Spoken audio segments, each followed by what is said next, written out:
లంగరోజులో కూడా మధురిచ్ అపార్ట్మెంట్ కూడా కూల్చుతామని చెప్పేసి చెప్పడం అనేది ఇది దుర్మార్గమైన చర్య. ఇప్పుడు తర్వాత మళ్ళీ మేము కేటీ రామారావు గారు వెళ్ళి పరామర్శించి దాన్ని వ్యతిరేకించడం వల్ల ఆ నిర్ణయాన్ని వ్యతిరేకించి తర్వాత మేము చేసిన అభివృద్ధి ఎలా ఉంది, మేము మూసీని రివర్ ఫ్రంట్ దగ్గర మేము ఏ విధంగా చేసామనేది మొన్న మేము పరామర్శించడం కూడా జరిగింది, మేము వెళ్ళి చూడడం కూడా జరిగింది. సో ఏ విధంగా చేసాం, మేము ఇచ్చిన ప్రాజెక్టు 553 కోట్లు అయితే వీళ్ళు 5,000 కోట్లు అయితే వీళ్ళు 1,50,000 కోట్లు ఏ విధంగా అయింది. ఓకే, ఇప్పుడు మేము రామారావు కేటీఆర్ గారి విమర్శించి వాళ్ళతో మళ్ళీ వ్యతిరేకిస్తే ఈ రోజు దిగొచ్చి మళ్ళీ మేము 7 ఎకరాలు మేము స్థలం కేటాయిస్తాం, తర్వాత మేము ఇల్లు కట్టిస్తామని చెప్పి మళ్ళీ దిగి రావడం జరిగింది. సో అంటే ఇప్పుడు అది కూడా మీ విజయమేనా? తప్పకుండా మేము ప్రతిపక్షంగా మా పాత్ర పోషిస్తా ఉన్నాం. మళ్ళీ వాళ్ళు కాల్ చేయడానికి సిద్ధంగా లేరు కదా జనాలు. అంటే ఇక్కడ రేవంత్ రెడ్డి గారు గెలిచినట్ట మరి జనాలు రేపు గెలుస్తారో ఓడిపోతారు. ఇది ప్రతిపక్ష పాత్రగా మేము పోషించాం. మధురిచ్ అపార్ట్మెంట్స్ మేము అండగా నిలబడడంతోనే ప్రభుత్వం ఒక అడుగు దిగొచ్చింది. ఓకే, 7 ఎకరాలు భూమి ఇస్తాం, తర్వాత మేము అంతా కట్టిస్తాం, మా బాధ్యత అని చెప్పి ఇస్తా ఉంది. ఇప్పుడు ఒక అడుగు దిగొచ్చింది. ఇంకో వాళ్ళ డిమాండ్స్ ఏమన్నా పూర్తిగా ఫుల్ఫిల్ చేస్తారు. ఓకే, సో కూల్చడం మాత్రం పక్క వాళ్ళ ఇష్టం. కూల్చడం అని మేము వ్యతిరేకం దానికి. వాళ్ళకి కూర్చోకుండానే వాళ్ళకి అక్కడే పెట్టి వేరు ఆల్టర్నేటివ్ చేయాలన్నదే మా ఉద్దేశం. అదే ఏరియాలో దూరం కాకుండా ఇప్పుడు కట్టుకోవడానికి ఒకరి సామ్రాజ్యాన్ని ఒక ఇంటి కళని ఎలా కూలుస్తారు. ఇప్పుడు ఒక ఇల్లు ఒక మిడిల్ క్లాస్ ఒక ఇల్లు కట్టుకుని ఇల్లు ఉన్న తర్వాత వాళ్ళని సడన్ గా వచ్చి ఖాళీ చేయమంటే వాళ్ళు ఎక్కడికి వెళ్తారు? అంటే డెవలప్ కావాలంటే తప్పదు కదా. ఇప్పుడు మనం ఒక ఫ్లైఓవర్ వేస్తాం, కొన్ని షాప్స్ అనేది పోతాయి, దానికోసం అని చెప్పేసి ఆ షాప్స్ కోసం ఫ్లైఓవర్ ఆపలేము కదా. మాకు వాళ్ళకి జరిగేది ముఖ్యంగా అదే కదా. మేము ఒక ఇల్లు పోగొట్టకుండా, ఒక ఇల్లు తీయకుండా, ఒక ఇల్లు కూల్చకుండా మేము మూసి అభివృద్ధి ఫ్రంట్ ని మేము ఆల్రెడీ చేసి చూపించాం. మొన్న నాగోల్లో మేము చేసి చూపించాం. అదే మేము మొన్న వెళ్ళి చేసి చూపించాం. ఆల్రెడీ 5,000 కోట్లతో ప్రణాళికలు చేసి చూపించాం. ఆ విధంగా చేయండి. మీ వల్ల కాకపోతే మేము చేస్తాం. ఇది మూసి ప్రక్షాళన అంటున్నారు. మూసి ప్రక్షాళన మీ ప్రక్షాళన. ఇది 1,50,000 కోట్లకు ఏ విధంగా మీరు ప్రణాళికలు DPR సిద్ధం చేస్తారు?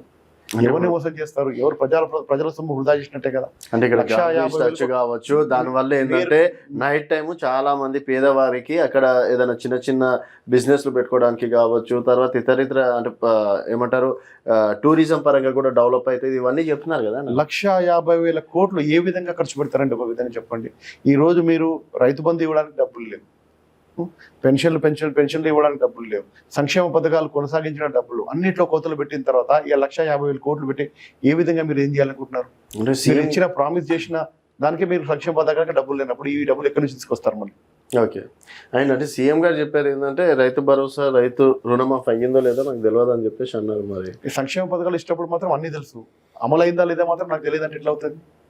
ఓకే, సో ఇక్కడ మిస్టేక్ జరుగుతుంది అనుకోవచ్చు. ఒక సీనియర్ నాయకుడికి ఏం చెప్తారు?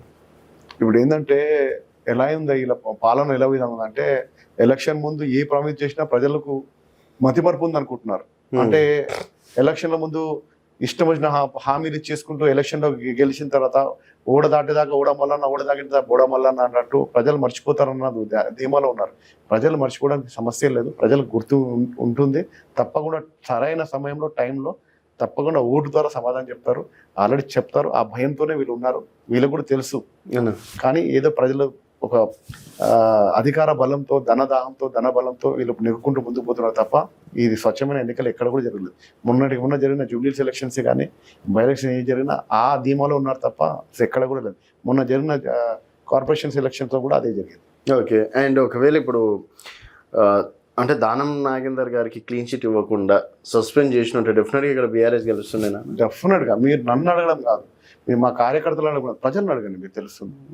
మీరు కావాలంటే సర్వే మీరు జరిపించుకోండి. మీరు మీ వెలుగు టీవీ ద్వారా మీరు ఒక 100 మందిని, ఒక 1000 మందినో, 10,000 మందినో, డిఫరెంట్ కేటగిరీ మీద అందరూ మీరు ఒకసారి చెక్ చేసి చూడండి.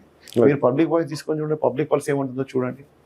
ప్రజల్లో లేని మనిషి గెలిచి 2.5 సంవత్సరాలు గడిచిన ఈ రోజు వరకు ప్రజలకు ఏం సంక్షేమ పథకాలు అందించారు దానం నాగేందర్ గారు? లేడీస్కి 2,500 రూపాయలు ఇస్తాను ప్రతి ఆడపడుచుకి. ఇక్కడ లేడీస్కి 2,500 రూపాయలు ఇప్పించారా? ఎందుకు నువ్వు కాంగ్రెస్ పార్టీకి వెళ్ళి జాయిన్ అయ్యావు? ఎందుకు సపోర్ట్ చేస్తావు? అంటే కళ్యాణ లక్ష్మి షాదీ ముబారక్ 1,16,000 కేసీఆర్ గారు ఇచ్చిన తర్వాత తులం బంగారం ఇస్తాన్నారు. ఎంతమందికి ఇప్పించావు నువ్వు? ఆడపిల్లలకి, చదువుకున్న ఆడపిల్లలకి, విద్యార్థినులకి స్కూటీలు ఇస్తున్నారు. గత 2.5 సంవత్సరాల నుంచి కాంగ్రెస్ పార్టీలో ఎంతమందికి ఇప్పించావు నువ్వు? ప్రజలు అడగరా? నువ్వు ఎందుకు ఈ స్వలాభం గురించి పోయావా లేకపోతే అంటే ప్రజల లాభం గురించి వెళ్ళావా? ప్రజలకు ఏమైనా చేయాలని వెళ్ళినప్పుడు ప్రజలకు ఏం ఎవరైనా సరే ప్రజల కోసం ప్రజలు వెళ్తారు అడుగుతారు కదా. కదా, ప్రజలు అడగరా ఏం చేశారు మీరు అని? ఇప్పుడు మార్నింగ్ వాక్ కూడా చేస్తున్నట్లున్నారు వారు, అంటే ఉదయం పూట. అది ఎలక్షన్లు వస్తాయేమన్న భయంతో ఇప్పుడు గ్రేటర్ హైదరాబాద్ ఎలక్షన్స్ కూడా ముందుకు వచ్చినాయి కాబట్టి గ్రేటర్ లో మళ్ళీ కార్పొరేట్ గెలిపించుకోవాలి, దాని వల్ల తిరుగుతాం. సో వారు చాలా కాన్ఫిడెన్స్ గా అడిగి అంటే చెప్పారు నా జిహెచ్ఎంసీ మొత్తం నేను గెలిపించుకుంటా, సో ఇదంతా ఇంకా ఖైరతాబాద్ అయితే ఒక్కటి కూడా బీఆర్ఎస్ రాదు అన్నట్టు కూడా అన్నారు. ఈ మూమెంట్ ఇప్పుడు జిహెచ్ఎంసీ ఎలక్షన్స్ వస్తాయి కాబట్టి ఇప్పుడు రోజు ఒక గంట సేపు బయటకు వెళ్ళి తిరుగుతా ఉన్నారు. ఇప్పుడు తిరుగుతున్నారు. ఈ 2.5 సంవత్సరాలు ఎక్కడికి వెళ్ళారు? ఓకే, ప్రజలు అడగరా, చూడరా, తెలియదా ప్రజలకి? అడుగుతారంటారా? తప్పకుండా. దానం నాగేందర్ని అడిగేంత అయ్యో దమ్ము ఉందా? ప్రజలే దేవుళ్ళు. ప్రజలు ఓటేస్తేనే మనం గెలిచాం. ప్రజలు ఓటేస్తేనే మనం ఎమ్మెల్యే అవుతాం, కార్పొరేట్ అవుతాం, రేపు మంత్రి అవుతాం, ముఖ్యమంత్రి అవుతాం. ప్రజలు లేదు మనం ఏం లేదు.